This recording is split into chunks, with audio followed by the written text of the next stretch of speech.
All right, I will just go ahead and get us started with our devotion here so that we can get things moving along and not have you here all day. I thought I would read something that kind of ties in not only to what we're doing, but also to kind of the thought and some of the sentiment behind the sermon we had today. And actually I think it was just a couple months ago we went through these verses in depth, so here they are for you again. I won't comment too much, I'm just going to read them and then I'll say a prayer and bring some of the thoughts from the verses in. So, Romans chapter 8, we know that in all things God works for the good of those who love him, who have been called according to his purpose. For those God foreknew, he also predestined to be conformed to the likeness of his Son, that he might be the firstborn among many brothers. And those he predestined, he also called. Those he called, he also justified. Those he justified, he also glorified. What then shall we say in response to this? If God is for us, who can be against us? He who did not spare his own Son, but gave him up for us all, how will he not also along with him graciously give us all things? Who will bring any charge against those whom God has chosen? It is God who justifies. Who is he that condemns? Jesus Christ, who died. More than that, who was raised to life, is at the right hand of God and is also interceding for us. Who shall separate us from the love of Christ? Shall trouble or hardship or persecution or famine or nakedness or danger or sword? As it is written, for your sake we face death all day long. We are considered as sheep to be slaughtered. Knowing all these things, we are more than conquerors through him who loved us. For I am convinced that neither death nor life, neither angels nor demons, neither the present nor the future, nor any powers, neither height nor depth, nor anything else in all creation will be able to separate us from the love of God. I'll open us with a prayer. Gracious Father in heaven, as we talk about and have this merger open forum here today and talk about the things that have been researched and the possibilities of the future, well, Lord, as we spoke about in the sermon today, that's one of those topics, the changes we see happening in your churches that can cause some of us to feel timid and to experience feelings of fear. Lord, it's one thing when life is rosy and days are sunny to say that we are victorious in Christ, and how easily that flows off of our lips when there's no uncertainty around us or no change. But the reality is that it's in those moments when things are uncertain or when we are wrestling with changes that might be coming that you want us to go back to that reality more than ever, that fact that we are victorious. Nothing separates us from your love. In the work of Christ, we are already conquerors. And so that we know that whatever changes do or don't take place, whatever tomorrow does or doesn't bring, we are already victorious in you. All this we bring to you in the name of our Lord and Savior, Jesus Christ. Amen.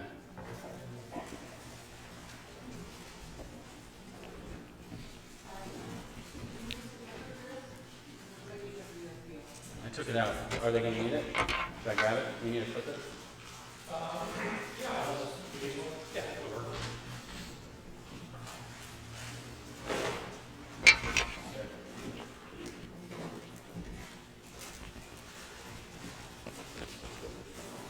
Okay, thank you. Okay, good afternoon to everybody that's here at New Hope and those joining us online. I'm glad you're all able to attend.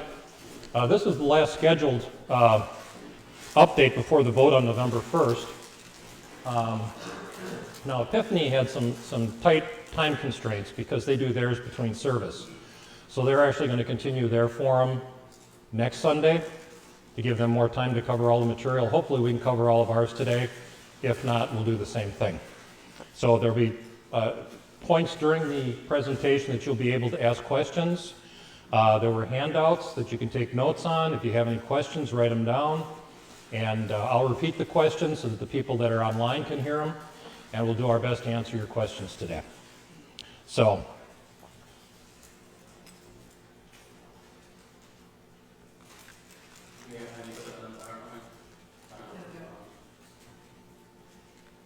there we go. Now, this will be the resolution that we'll be voting on November 1st. The voters of New Hope Evangelical Lutheran Church authorize the officers of the congregation to complete the necessary steps to accomplish a merger with the English Evangelical Lutheran Church of the Epiphany, that's their formal name, effective no later than June 30th of 2021. The reason for the June 30, 2021 date is that it's going to take, provided it's approved, it's going to take a while to get all the legal paperwork, the Constitution finished, titles and deeds transferred, calls made, all of that kind of stuff. So Epiphany is going to be doing one exactly like this. It's just that the names of the two congregations are transposed. At Epiphany, they have a little different voting situation than we do. Our bylaws require that the voters be in person to vote. Their voters' body voted to have extraordinary circumstances taken into consideration, and they're allowing a 24-hour period for their people to vote, but the vote will still be completed by the end of our vote at Shoreland on November 1st. A few people have mentioned that they've had trouble getting the information, and the project management, the leadership team, we're kind of at a loss. We've tried to present as much information as we can, as many times as we can. It's out there online. It's, we're sending out emails, we're doing phone surveys. But some people said they're having trouble finding information. So, how to find the information on our website? You go to New Hope Racine, and if you can remember to put New Hope Epiphany merger information, you can click that. Otherwise, you just go to the New Hope Racine website, and you scroll down, and you'll see at the bottom there, New Hope Epiphany merger, and when you click that, listed by most recent editions, you'll see the various pieces of information there, and this forum as well as others are posted on there as well.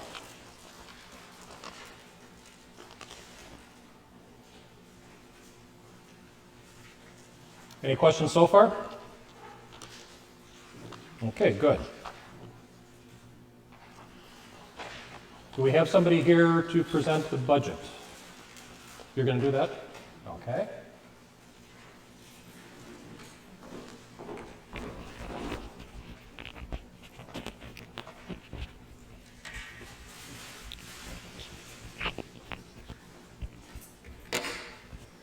Good morning. Oh no, we're afternoon.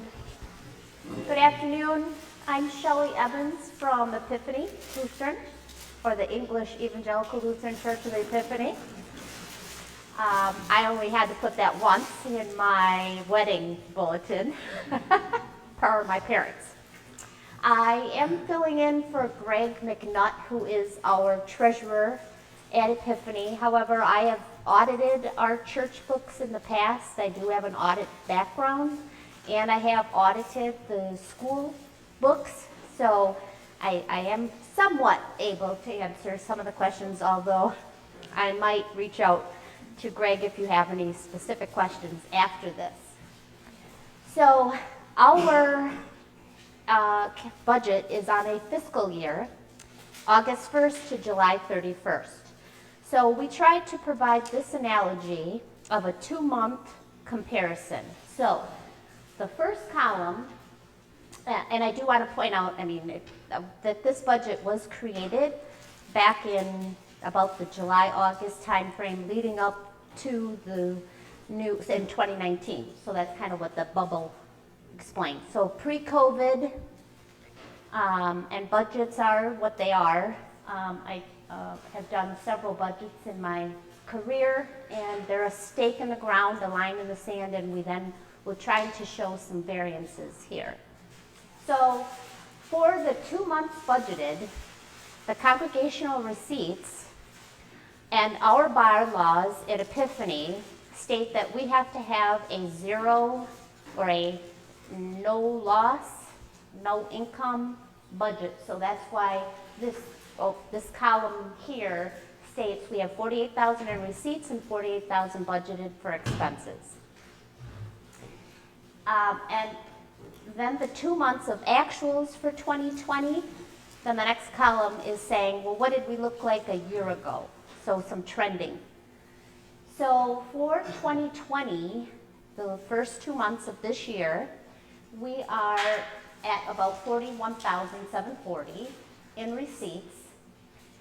Then our council and decisions are to manage to the receipts and not to have too much of a deficit. So you'll see we are short by $740 almost.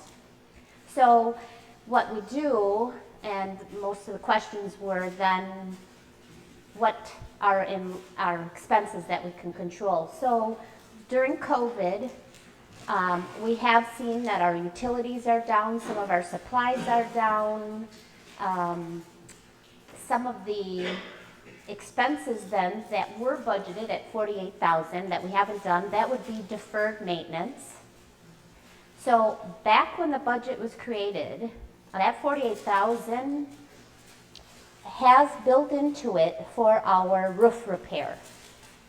So there was a campaign, a designated campaign raising initiative put into that budget, and then we had the expenses coming out. That did not occur. We still have our roof, which we then share with the school, WLS. The total cost of that roof, as I understand it right now, is approximately $56,000, of which $28,000 Epiphany has the obligation, and WLS. We will share that with them. That is forthcoming. We are trying to institute another campaign soon. It is my understanding. I don't know if, but that is what Pastor had just mentioned to me recently. That is not reflected in any of these numbers. So the good news is that if we look year over year, because a lot of questions, and I was wondering too, the impact of COVID on contributions. What is that? What does that look like? Good, bad, or indifferent? Well, so last year, in 2019, the first 2 months of our fiscal budget, and the actual was $40,514. Similar to your church probably, that we've got coming of new families and families that have left, or that moves the receipts coming in and out. We did have high expenses. So our run rate, if you look at August and September for 2019, about 49,183, that's hence kind of the budget there too. There's mirroring that. We're down about 13%. So we were running at a deficit this time, those first 2 months in 2019, because of some of the additional costs that we did have to incur. It wasn't that maintenance that we could defer any longer. I'm trying to recall exactly what Greg said that we paid for. Oh, the friendship room, thank you. Yes, so we have our fellowship area, if you've visited our church at all at that time, so we really did a major revamp. So thank you, Kelly. That's what is in that 49,000. Okay, any questions on that piece? Now there's more slides to come after this on a merged budget. What would that look like? But this one is just to give New Hope a sense of just us as we stand alone and our actual results. If you think of something at the end. Yes, sir? Do you have the same thing up, I didn't see it in here for New Hope? No. Same type of information? I do not, but if you would like that, and we'll certainly request that from Steve to see. What I do understand, I did have a lengthy conversation with Steve, in that New Hope operates very much at a break even, that their contributions are only slightly down, and the managing to the receipts as well, to the expenses coming in. What I have expressed to Epiphany is that you have no mortgage on the parish home, and it is very much been renovated and up to date. There is very little of a capital expenditure of any sense that needs to be done over there. Similarly, the church has received 2 HVACs and a new furnace, and this is in very good not in any need of major capital expenditures at all. We have a parking lot that needs to be done. Yes, then the parking lot was the one capital expenditure that Steve mentioned, and that has been, I think he said, maybe a discussion for about 3 years with New Hope. If it's just a resurfacing and what you have today, about $20,000, and if it's a complete tear out and an expansion, Epiphany is aware that that could be anywhere from $80,000, on the high end, $100,000.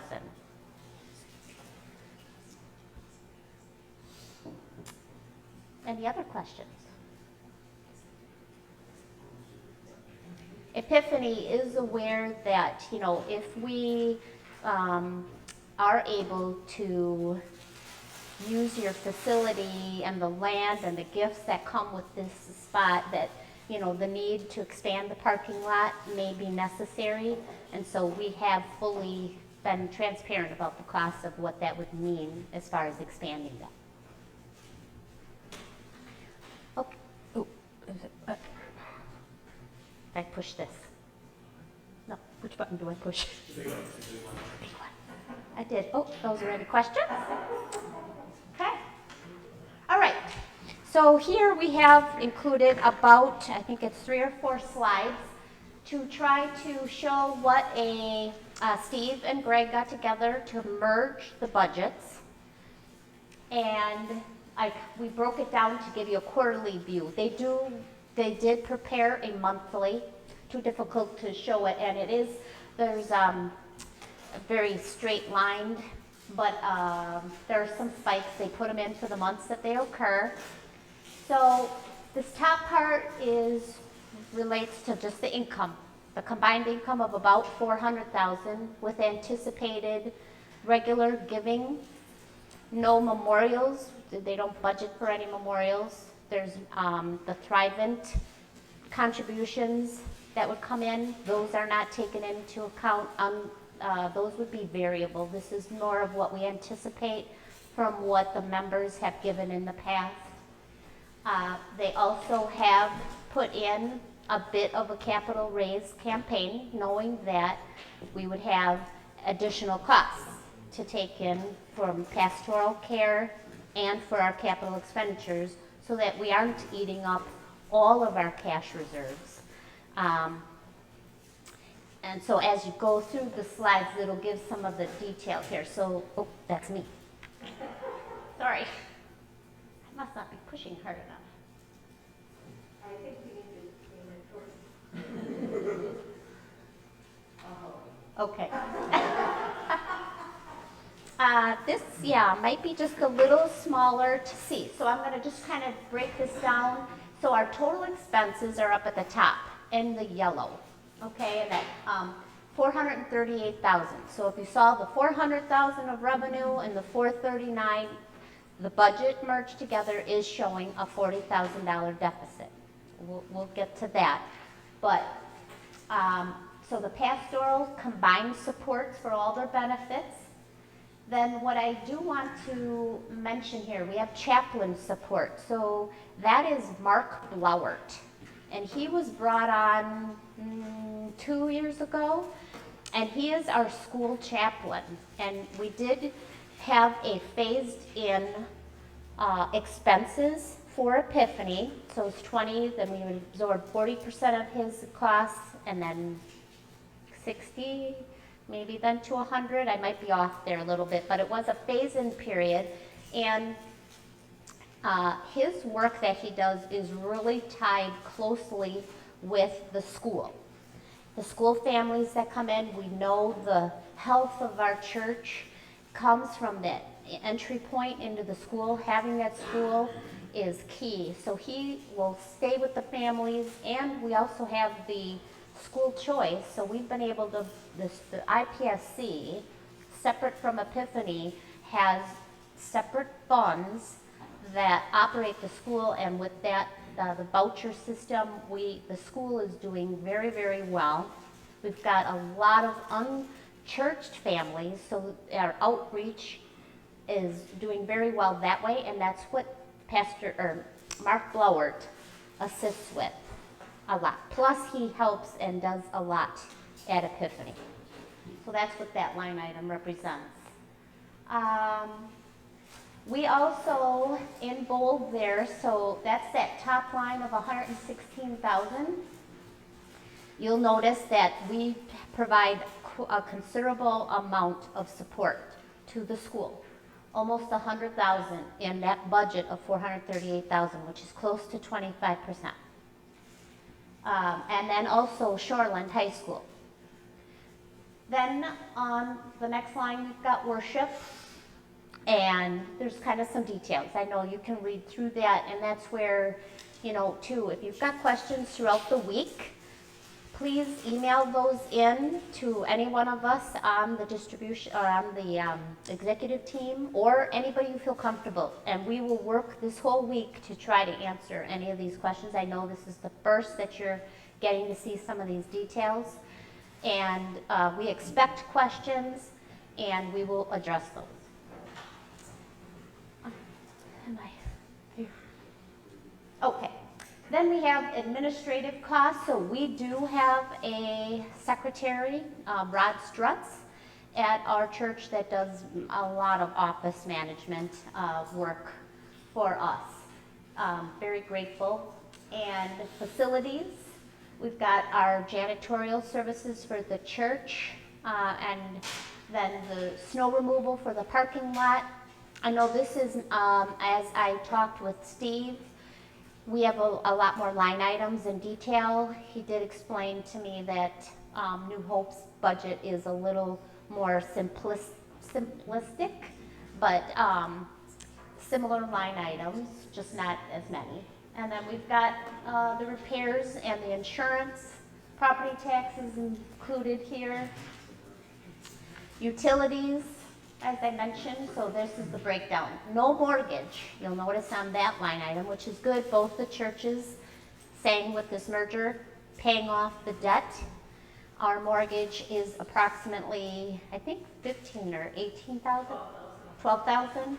Okay, so, and then additional principal will be made throughout till this June 30th, you know, actual effective date. So we anticipate that our cash reserves would not have to be either dug into so much to pay off the mortgage, and likely the same for New Hope. Then, okay, so then we've got our bottom line here, and that's that 40,000 on the left that talks about the deficit. So our thoughts, you know, is that as we come together and can have some targeted campaigns to have some matching funds to work towards the deficit, that's what we're always anticipating and hoping for. Whether that can come to be, otherwise we will manage the costs as best as we can. Epiphany has about 60,000 in a stock fund that can help to cover some of the deficit, as well as New Hope having about 40,000 in cash reserves, if I recall.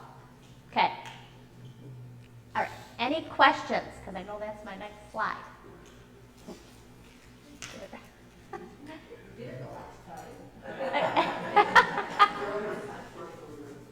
Hi, Ben. Did that combined budget cover two pastors or so one of them? Yep, it's a combined budget. Yep.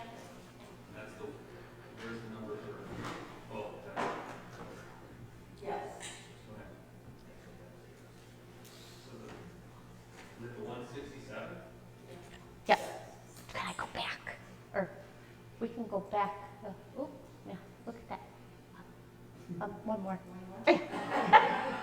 It looks like I'm doing this.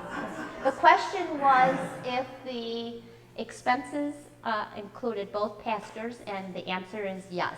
I'm sorry, I'm supposed to repeat the question so you can hear. So the combined pastor's support is 167, our total 438. And that includes the detail there for the parsonage allowances and the car, the mileage, cell phone. That's the all-in. Any other questions? Okay, well, if you think of anything for sure, ask away. Thank you. Well, How do I get this off? Okay, three takeaways from the budget. One is that after both congregations pay off their mortgages and they still would come into the merger, if it's approved, with about $100,000 surplus. That also means that the mortgage payments that are currently being made are taken out of the budget, so that's more money that's not coming out of the budget. What was the third one? I had a third one. Oh, either way, New Hope still has to deal with the parking lot. Epiphany still has to deal with the roof. Those aren't a result of the merger, they're givens. So, building and grounds, sharing outside services, special events, save money in the long run, expanding their core of people, the volunteers and workers, to assist at both campuses, more people, less work per person. Budget items that are higher priced get pushed off for years, i.e. Epiphany roof, parking lot. Combining budgets allow for capital campaigns to pay for more expensive items more quickly. We can prioritize them. And the goal is to use talented members more resourcefully. So, any questions there? John, do you have anything to add? Okay. Okay.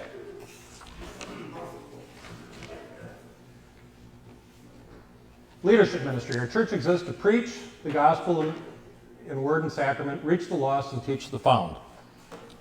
Leadership board executive committee of the church council would be the pastors, which are advisory, the chairman, who executes the church council's direction, runs council and voters meetings, vice chairman, long-range planning, and the support chairman, secretary that takes minutes of council and voters meetings, collects minutes of all committees, and the treasurer that manages income and expenses of the church and creates the budget. So it would be a slightly smaller executive decision-making body, and then there would still be others that attend those meetings, the chair of the elders, and then each one of these positions would have committees that report to them. So we kind of streamline the decision-making process.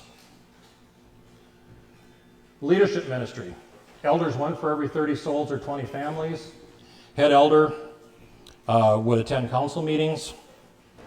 That would be for the spiritual care of our members, integration of new members, fostering connectedness between the members, and all things involving the worship. The leadership ministry would be the reach part of the component, the reach component. Evangelism, ministry promotion, outreach plans, training members to talk about Jesus, stewardship, integrate members into ministry, maintaining our stewardship database, and plan money use and giving encouragement. The teaching component of the leadership ministry. IPSC, Interparish School Council, calls for 4 members. One would be chair and also attend council meetings. Another would be vice chair and attend council meeting in the chair's absence. And this would be the communication between the school and the church, financial relationship between the church and the school, care of school buildings and teachers, and oversight of school and establishing policy. So basically the role is the same as it is now. It's just that New Hope is now a partner in the IPSC via the merger with Epiphany. Discipleship, fellowship, Bible study, Christian education, different age groups, other ministries like Sunday school, VBS, etc. Trustees, upkeep and maintenance of facilities, coordinate repairs, plan with other groups for big expenses. We foresee having at least 2 men run for each position on the church council. The one who receives the most votes for the council position would become the chairman. The one who receives the second most votes becomes the vice chairman for that position. Each of the 6 council positions has their own committees. If the chairman of the committee cannot make it to a council meeting, the vice chairman attends in his place. If the chairman cannot complete his term, the vice chairman fills the remainder of the term. And this also allows for training and leadership and having spiritually minded men as leaders of our various ministries. Any questions so far? Okay. The Constitution and Bylaws Committee provided us with some research information here, and that is the Wisconsin Statute 187.14 defines the process for merging churches. Two or more incorporated congregations of the same denomination, which would be us and Epiphany, that desire to merge may do so, and we fulfill those requirements. Each congregation shall submit a proposal at a voters' meeting calling for that purpose pursuant to its bylaws. That would be the purpose of the November 1st vote. If a majority voting favors the proposal, the merger shall proceed. In Epiphany's case, they require 2/3 majority. New Hope is a simple majority. The merger process. The voters present determine with which congregation to merge. The proposal will identify the merger partner. So each resolution, the names of the two congregations are transposed. After the proposal passes, if the proposal passes, the voters present of each congregation choose from its members 3 men, these would be the joint commissioners, to meet with similar number of men from the other congregation. These men have the power and duty to decide the name of the merged entity, and I believe we'll still take that back to the congregations for voters for approval. Sign and acknowledge the certificate of consolidation. Submit the certificate of consolidation and certified copy of each congregation's proposal authorizing the merger, which includes the minutes of the meeting to be recorded at the Racine County Register of Deeds office.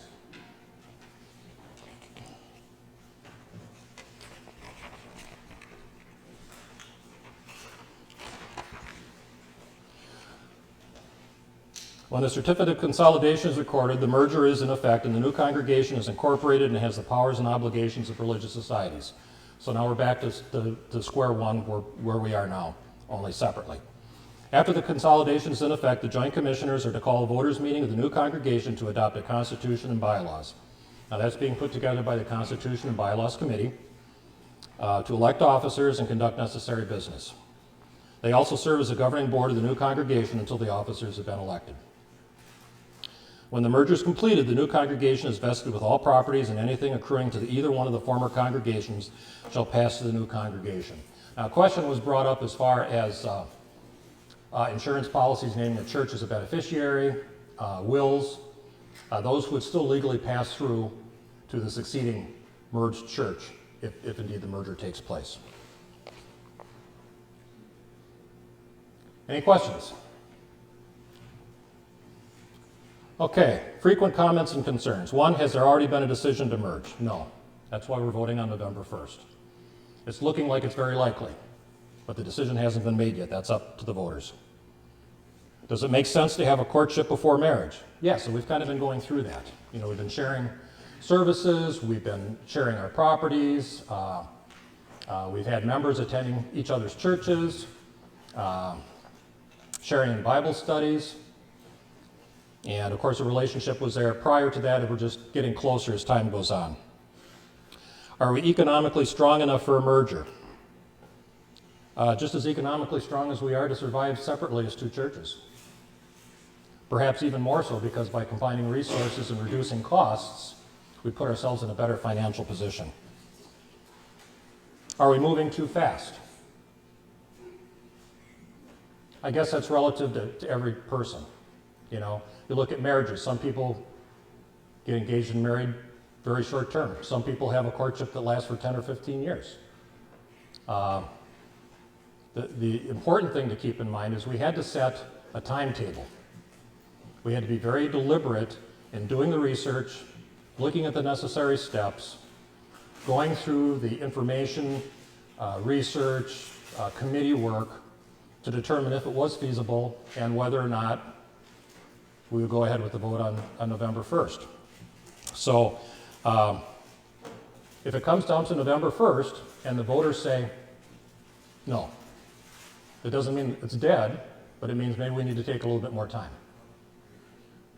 If they say yes, then we start proceeding the way the plan is right now, which would be to complete the merger by June 30th of 2021. says, I feel pressure to make a decision. That makes me feel like we're trying to push this through. Everybody can make up their own mind. Nobody's being pressured. The ballot on the 1st will be a written ballot. It'll be confidential. Nobody's going to raise hands. Nobody's going to know who voted which way. There's no pressure there. We want you to prayerfully consider your vote with your heart, and whatever the outcome of the vote is, the outcome of the vote is. And we'll deal with whatever the outcome is, and we'll move forward from that point. Yes?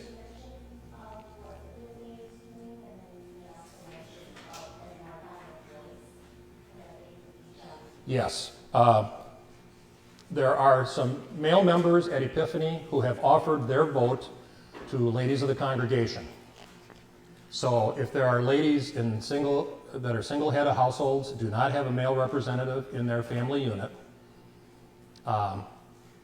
they can contact this person, and whichever the majority of the feeling is from those ladies, that's the way that individual will vote. Now I believe, I don't know, is Ben going to be in town? Yeah, he won't be. So I don't know if we have any men here that have offered to do the same thing, but certainly ladies, if you are a single head of household and you want your voice heard, make sure that you talk to your elders, get hold of me, get hold of somebody, and make sure that your voice is heard. So that, you know, we've tried to be as transparent as we can with all the information. So we're hoping that everybody is kind of up to speed with where we're at this point in time. Obviously, there's still going to be a lot of things to learn as we go along, and decisions that have to be made. Committee work will continue. But please, your voice is still important. Make sure you let us know how you feel. If you have questions, if you have concerns, let any of us know. That first question is pretty Epiphany related. This one here? Yes. What happened to our recent initiatives? Is there another flyby night idea, new school, satellite location? Those are Epiphany only things, and we'll be involved in that decision making if indeed we do merge.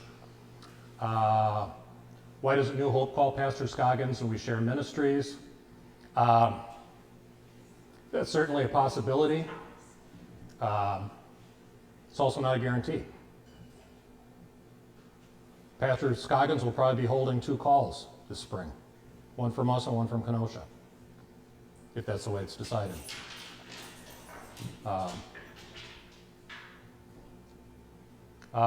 When would this merger go through?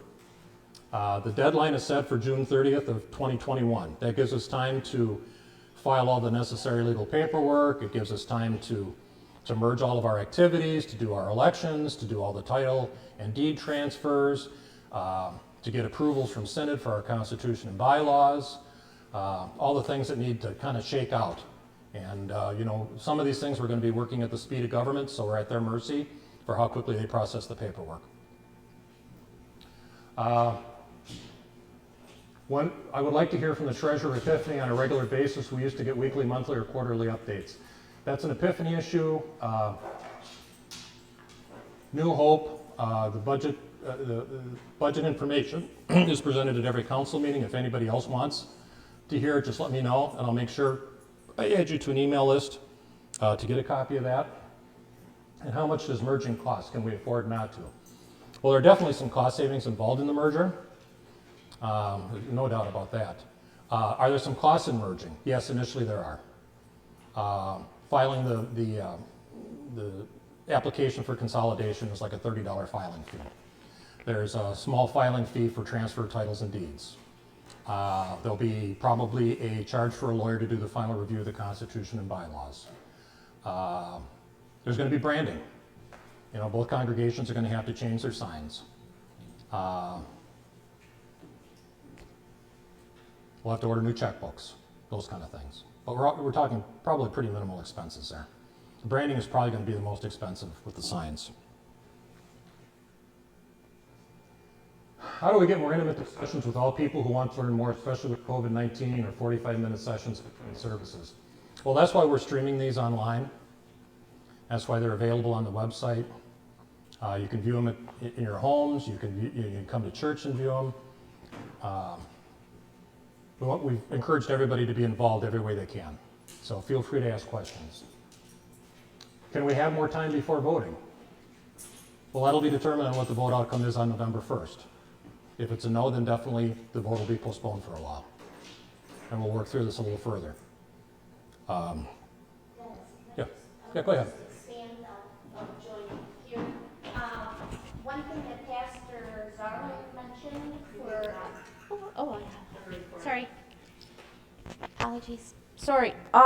One thing that Pastor brought up more recently is that there's been feedback on the fact that, we're not through COVID. And we know that this could go on for the whole 6 more to 7 more months of the June 30th date.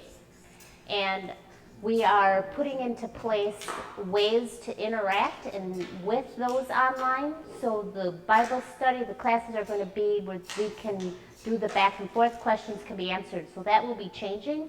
So this isn't just, we know we have a communication concern and issue. I think all churches do. And so we're definitely wanting more members to feel the opportunity to be engaged virtually, through email. So there's already a recognition, there has been. So virtually, this is steps to keep everyone involved continually. It's not something that we think was ever really going to go away. It's just a new vehicle that we're leveraging technology.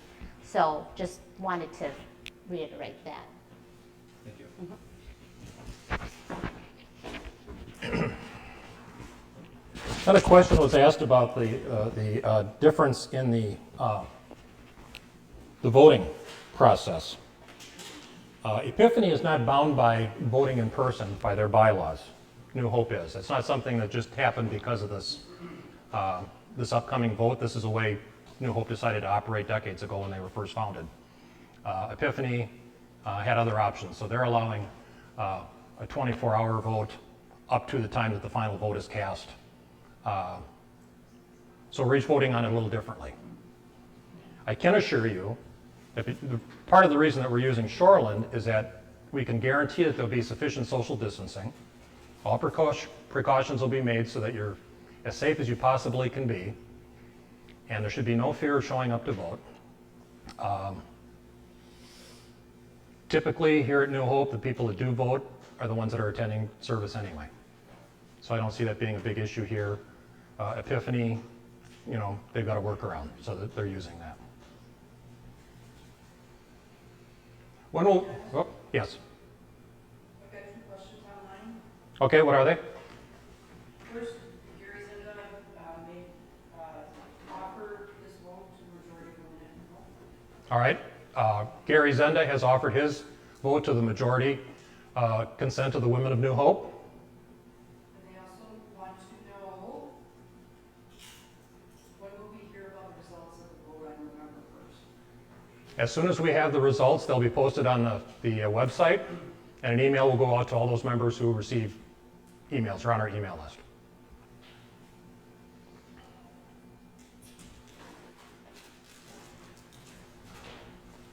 And thank you, Gary, for that.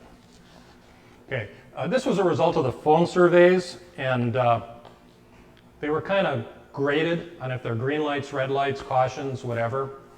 The majority of the people from surveys at both congregations was favorable. This was from the surveys that were sent back and the results of the phone surveys for those that weren't able to have email or to send the survey in electronically. Some people hadn't heard. I'm a little baffled by that. I don't know how many other avenues we could have pursued to make sure that everybody knows what's going on. But those that did get the information and were kind of brought up to speed on where the process was and the reasons behind the merger and what committee reports had been thus far said, it should work.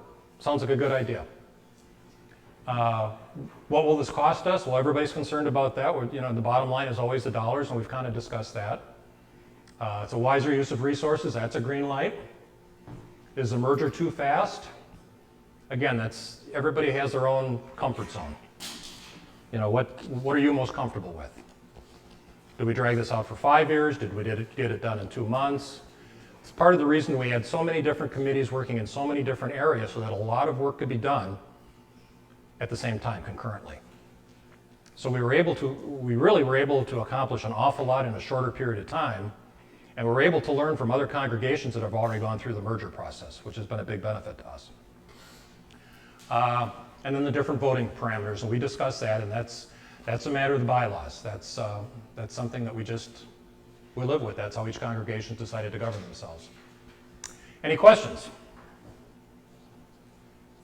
Okay. The next step, prepare to vote. I'd ask everybody to just prayerfully consider the vote, what's best for the Lord's kingdom, what's best for the two congregations, how we can best fulfill our requirement for the Grand Commandment or Commission.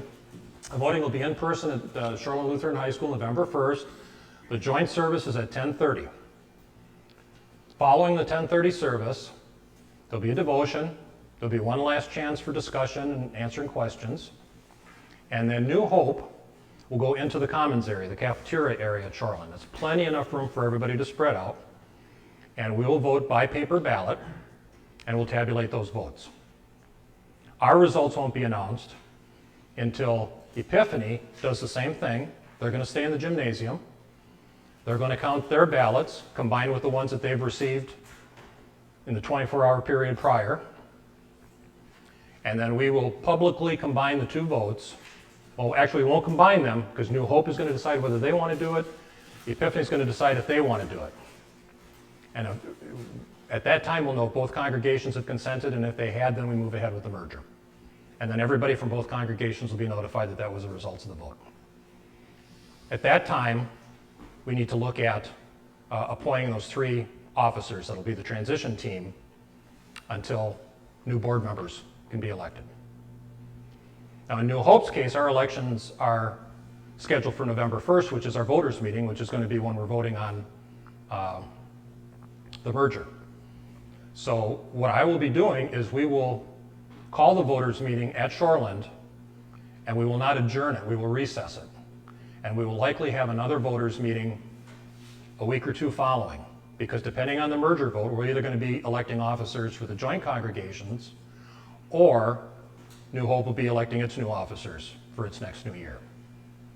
So whichever way we go, we won't know until the result of the vote. So we'll recess it so that we don't have to go through a long notification process. We can call the meeting, we can get together again here and take care of the further business. And then, of course, we also have to look at our budget as well. And of course, that's dependent on whether it's going to be a joint budget or if we're each going to have our own individual budgets for the next year. Epiphany has 2 contact ways to get hold of their chairman to let him know what their wishes are as far as the vote is concerned. So, any other questions? If you don't have them now, you've received emails. You should have all of our emails. I and some of the other committee members are on the New Hope directory. Feel free to ask. We want to make sure that everybody knows what's going on. Sandy? If anybody wants to just go on the website and click on contact us, it'll bring up a box for them to communicate. If they don't know or they don't want to look up email addresses, and then I'll forward it to the team. Okay. For those of you online, Sandy just mentioned she's the one that takes care of our website and our Facebook page. And if you just go to the website, and there is a link there for contact us, that way you don't have to look up somebody's email, figure out who you want to send the question to. If you just put your question in that, she will disseminate it to the person most appropriate to answer that question for you, and we'll get back to you. And that answer will be posted on the website.